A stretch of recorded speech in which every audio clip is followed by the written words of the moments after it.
यवतमाळ जिल्ह्यातून 6 महिन्यात अनेक आदिवासी मुली गायब झाल्यात। राळेगाव आणि मारेगाव, केळापूर या तालुक्यातून मुली गायब झाल्यात। मुलींची मानवी तस्करी केली जात असल्याची माहिती मिळते आहे।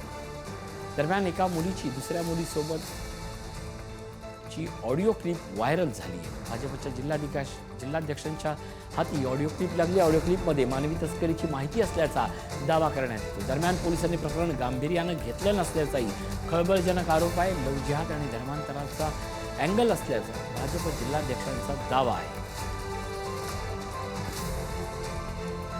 वली मतदारसंघात मागील 6-7 महिन्यापासून असं लक्षात आलं की अनेक तरुणी, अनेक महिला अचानक बेपत्ता होत आहेत। माझी पोलीस प्रशासनाला विनंती आहे की त्यांनी या विषयाचा कसून तपास घ्यावा। जी ऑडिओ क्लिप आमच्या हातात आली आहे ती ऑडिओ क्लिप जर आपण ऐकली तर त्यातील संवादावरून लक्षात येतं की हे प्रकरण वर करणे केवळ बालविवाह एवढं नाही, तर याच्या पुढेही जाऊन बालविवाह सोबतच मानव तस्करी आहे, ऑर्गनचा याच्यामध्ये अडचण येऊ शकते, लव्ह जिहादचाही भानगड आहे, मनी ट्रेलिंग आहे।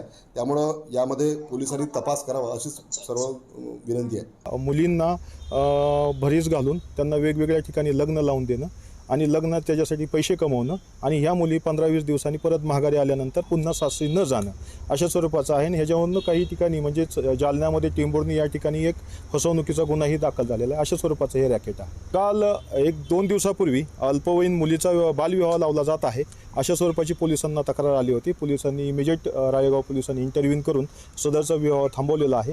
बालविकास अधिकारी यांच्या तक्रारीवरून सदरचा गुन्हा आपण दाखल केलेला आहे। 5 आरोपी याच्यामध्ये निष्पन्न झालेले आहेत। शिकूया AI ची क्रांती, चला करूया MSCIT।